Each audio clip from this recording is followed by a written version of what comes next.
Aquest llibre el que fa és un repàs als 31 santuaris que jo he considerat més importants de les diòcesis en seu a Catalunya. 31, per què? Perquè estava estipulat o pensat que fos pel mes de maig, i com que el mes de maig té 31 dies, doncs per això n'hi ha 31. El llibre també està pensat com a guia turística, explico com s'hi va, les tradicions, les llegendes, els aplecs, en definitiva també pot ser una guia de viatge.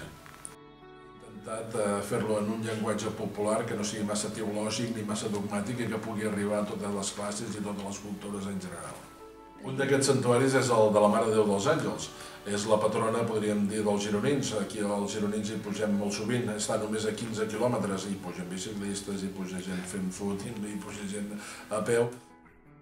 La Mare de Déu dels Àngels doncs, és l'advocació, lògicament, que hi ha uns àngels, que és la que representa la imatge. També hi ha la medalla que molts gironins s'hi acosten per fer-li un petó, i també a l'altra mà, a la mà dreta, porta el sceptre de la reialesa, que li diuen.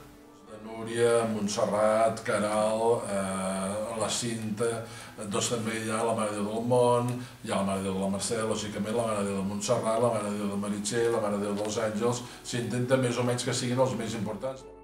L'objectiu del llibre és poder apropar la devoció a la Mare de Déu. Hi ha molta gent que va als santuaris en plan esportiu. Els àngels, per exemple, hi pugen en bicicleta. Doncs també poder conèixer l'estima a la Mare de Déu i quins són els orígens dels santuaris, no?